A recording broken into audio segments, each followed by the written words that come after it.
মাছের বাজারে এসে দেখছি যে আন্ধ্রা মাছ কি।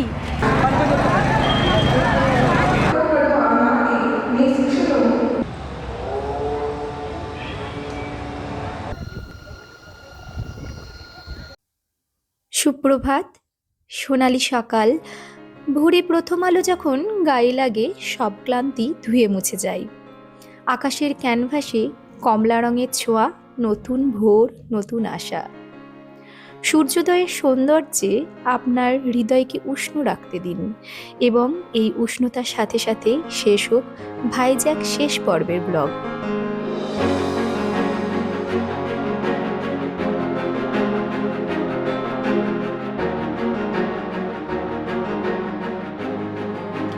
আজ ভাইজ্যাকের শেষ দিন, তাই একলাই ভোরে আরকে বিচে গেলাম সূর্যোদয় দেখবার জন্য। তারপরে ফিরলাম হোটেলে। এক কাপ চায়ের চুমুক দেওয়ার মধ্যেই শুরু করলাম আজকের দিনটি। এরপরে ফ্রেশ হয়ে বেরোলাম ভাইজ্যাকের সৌন্দর্য দেখে নিজেকে মুগ্ধ করতে।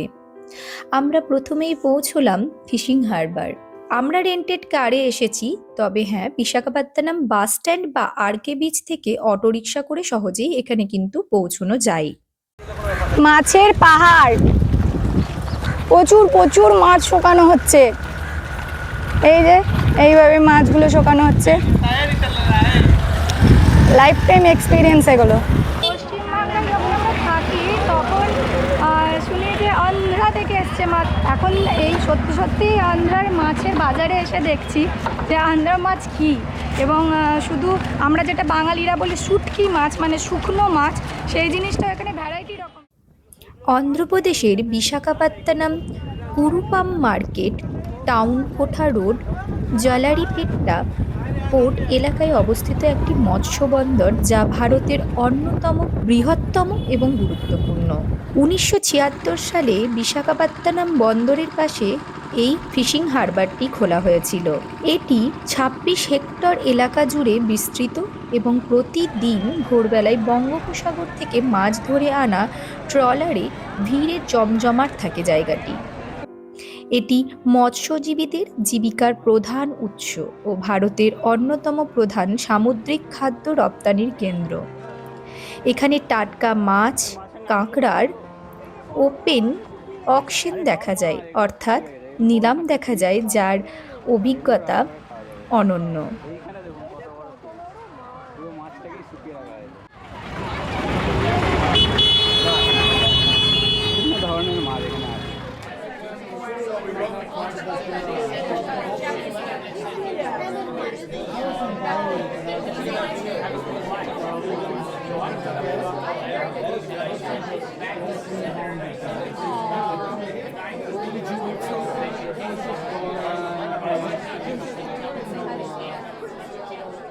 ভাইজ্যাক ফিশিং হারবারে ছোট বড় প্রচুর বোট দেখতে পাচ্ছি, নৌকো দেখতে পাচ্ছি। এই নৌকোগুলোই আমরা যেটা বলি জেলে নৌকো বা জেলে ডিঙি যেটা বলি, সেই ডিঙিগুলো এখানে মাছ ধরা হয়।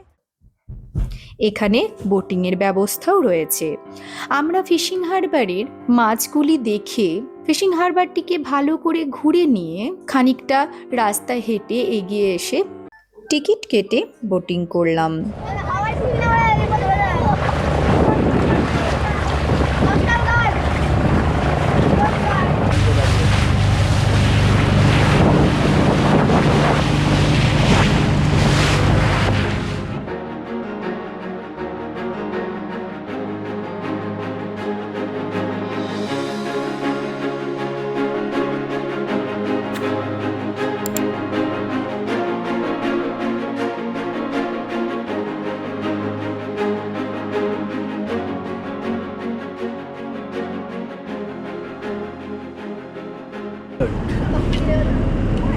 বোটিং করে আমরা আবার গাড়িতে চেপে এলাম মন্দিরে।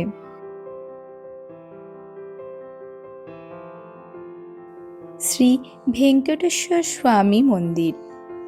পুরাণে কথিত ভগবান শ্রীনিবাস তার জীবন তপস্যা ও ধ্যানেই কাটিয়েছিলেন। তিনি লক্ষ্মীর সাথে পূর্ব নির্ধারিত পুনর্মিলনের জন্য অপেক্ষা করেছিলেন। ভগবান শ্রীনিবাস শেষ পর্যন্ত তিরুমালা তিরুপতি বালাজির প্রধান দেবতা ভেঙ্কটেশ্বর স্বামী রূপে পরিণত হন। এই মন্দিরে 200টি সিঁড়ি রয়েছে। এই 200টি সিঁড়ি অতিক্রম করে মন্দিরের দেবতা আরাধ্য শ্রী শ্রী ভেঙ্কটেশ্বর স্বামীর দর্শন মেলে।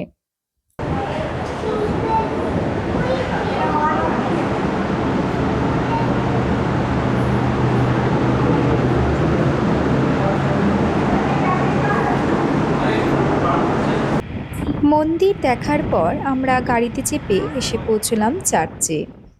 এখন এই চার্চের সামনে একটা ভিউ পয়েন্ট পেয়েছি, যেখান থেকে দেখতে পাওয়া যাচ্ছে খুব সুন্দর। হ্যাঁ, আমরা দেখতে পাচ্ছি পাহাড়, সমুদ্র সব একসাথে মিলেমিশে গেছে। রোজ হিল চার্চ এটি একটি ঐতিহাসিক ও পবিত্র স্থান, যা 3টি পাহাড়ের মধ্যে অন্যতম। এই চার্চের একপাশে শ্রী ভেঙ্কটেশ্বর স্বামীর মন্দির ও একদিকে ঈশান মদিনা দরগাহ রয়েছে, যা সাম্প্রদায়িক সম্প্রীতির প্রতীক। বিশাখাপত্তনমের বন্দর এলাকায় পাহাড়ের চূড়ায় অবস্থিত এই চার্চটি জন ডব্লিউ রজ নামক এক ইংরেজ তার বাংলো হিসেবে এই স্থানটি তৈরি করেছিলেন। পরে এটি চার্চে পরিণত হয়।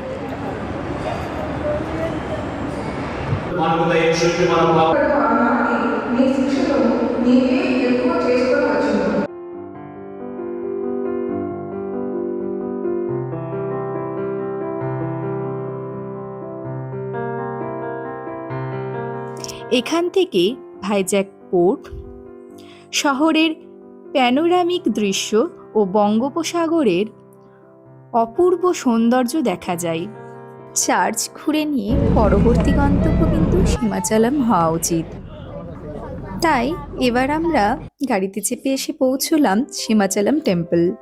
ভাইজ্যাকের কাছে অবস্থিত সীমাচলম মন্দির বরাহলক্ষ্মীর নৃসিংহ স্বামীকে উৎসর্গ করা একটি পবিত্র হিন্দু তীর্থস্থান।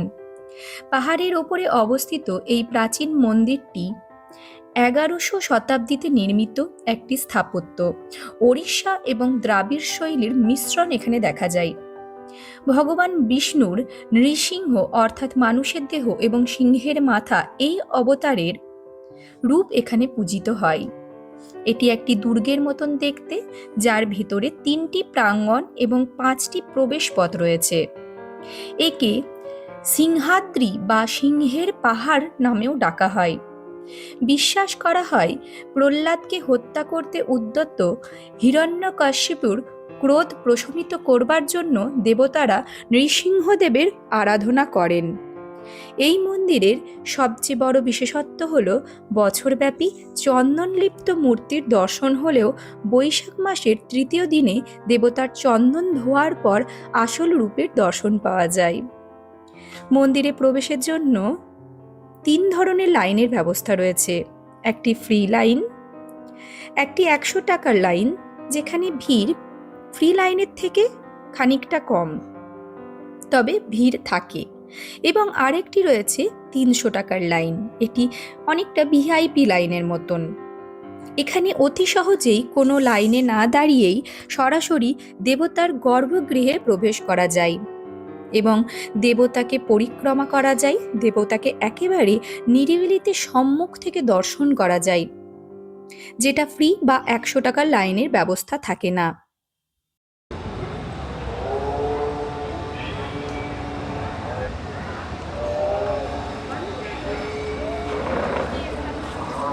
মন্দির থেকে খিচুড়ি ভোগ গ্রহণ করার পর আমরা এবারে গাড়িতে চেপে এলাম সাগর দুর্গা টেম্পলে।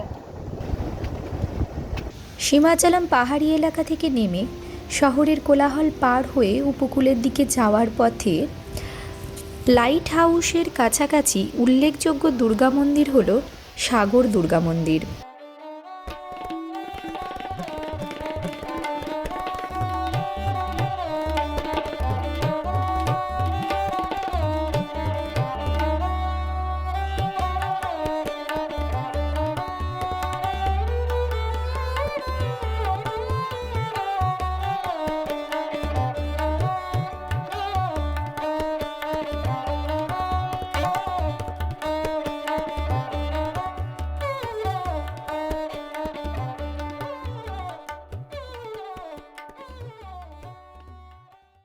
সাগর দুর্গা মন্দির থেকে বেরিয়ে আমরা আবার গাড়িতে চেপে এবারে চলে এলাম ডলফিন নোজ লাইট হাউস। আমরা এখন চলে এসেছি লাইট হাউসে। লাইট হাউসে এন্ট্রি ফিজ হচ্ছে বড়দের জন্য 10 টাকা, আর ছোটদের 3 বছর থেকে বাচ্চাদের জন্য 3 টাকা করে অনলি।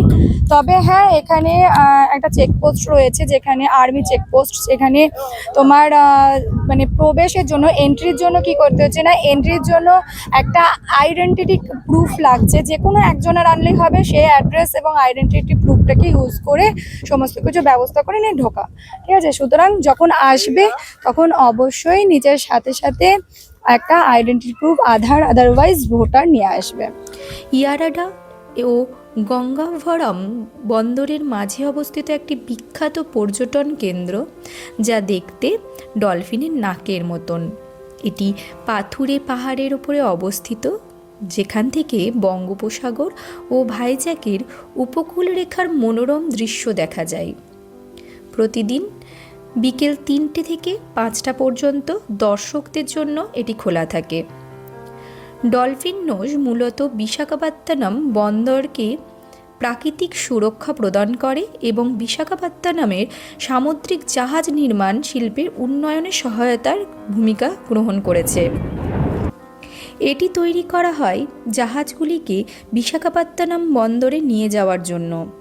এখানে প্রতি 20 সেকেন্ডে সাদা ব্যান্ড আলো জ্বলত, যার উজ্জ্বলতার মাত্রা 45,000 মোমবাতির সমান ছিল এবং পরিষ্কার আবহাওয়ায় 12 মাইল দূর থেকেও এটি দৃশ্যমান ছিল।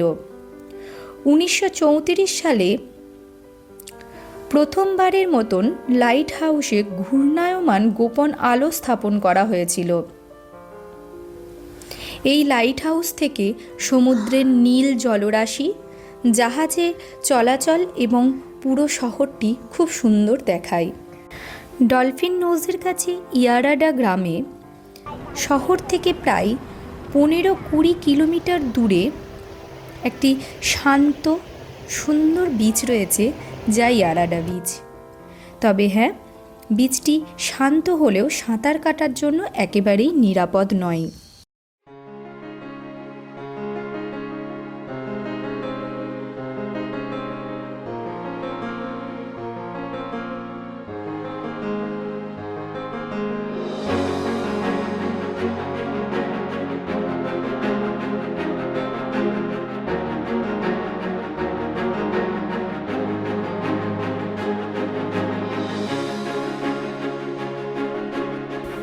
ইয়ারাডা বিচ থেকে ফিরে আমাদের রেন্টেড কারটি ছেড়ে দিলাম।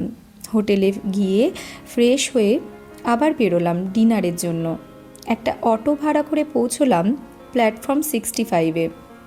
ডিনার এখানেই করলাম। ভিডিওটি দেখার জন্য অসংখ্য ধন্যবাদ। পরের জায়গায় যাওয়ার জন্য আমার সাথে জুড়ে থাকুন। আজকের ব্লগ এখানেই শেষ করছি। দেখা হবে নতুন কোনো অ্যাডভেঞ্চারে।